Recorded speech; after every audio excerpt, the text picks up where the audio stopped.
চিনি দিয়ে দিচ্ছি। তো আমি একটু নাড়া দিয়ে দিব।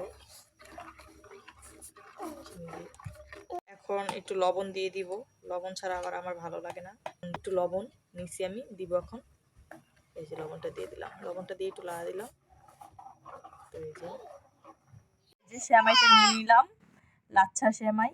তো এটা আমি পুরোটা রান্না করব না, কারণ হাফ কেজি দুধ আর গুঁড়া দুধ দিছি। হাফ কেজি দুধ এটা হবে না, এটা রাঁধতে গেলে কমপক্ষে 2 কেজি দুধ লাগবে।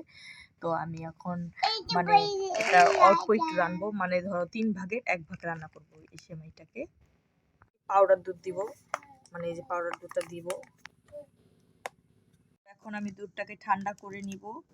হালকাভাবে দুধটা ঠান্ডা করে নিছি, মানে হালকা হালকা ঠান্ডা করছি। তো এখন আমি সেমাইটা দিয়ে দিব দুধে।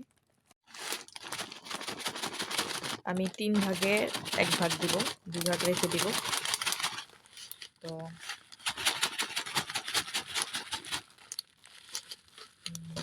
দেখি একটু নাড়া দিয়ে পরিমাণটা আর একটু লাগবে।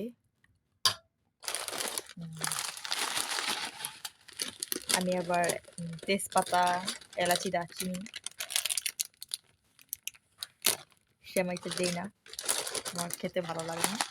যারা যারা দেওয়া সবাই দিবা। আমি দারচিনি, এলাচি, যে আমার সেমাইটা, আমি সেমাই দিয়ে দিছি। সবাই কমেন্ট করে জানাবা সেমাইটা কেমন হয়েছে। আমি এখন সেমাইটা খেয়ে দেখাবো। আমার বাচ্চা কান্না করছে, আমাকে বলছে এই।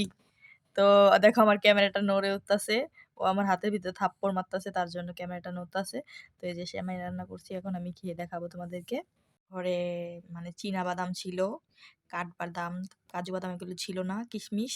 তো আমি এগুলাই দিয়ে নিব। মানে আমার বাদাম ততটা ভালো লাগে না, তার জন্য আমি বাদাম বেশি দিইনি, অল্প দিছি। বাদাম অনেকগুলোই আছে আমার কাছে, কিন্তু দিব না। তো আমি একটু দিয়ে একটু নাড়া দিয়ে দিব। আমার কাছে বাদাম তত ভালো লাগে না, তার জন্য আমি অল্প কটা বাদাম দিয়েছি। সেমাইয়ের ফাইনাল লুক এই যে, রান্না করছি, এখন খাবো।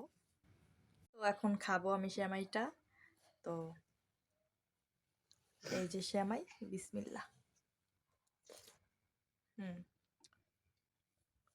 অনেক টেস্ট হয়েছে, মানে অনেক ভালো খেতে। তো আমি রান্না করি না, আজকে প্রথম সেমাই রান্না করলাম, ভালোই হয়েছে মোটামুটি, আলহামদুলিল্লাহ।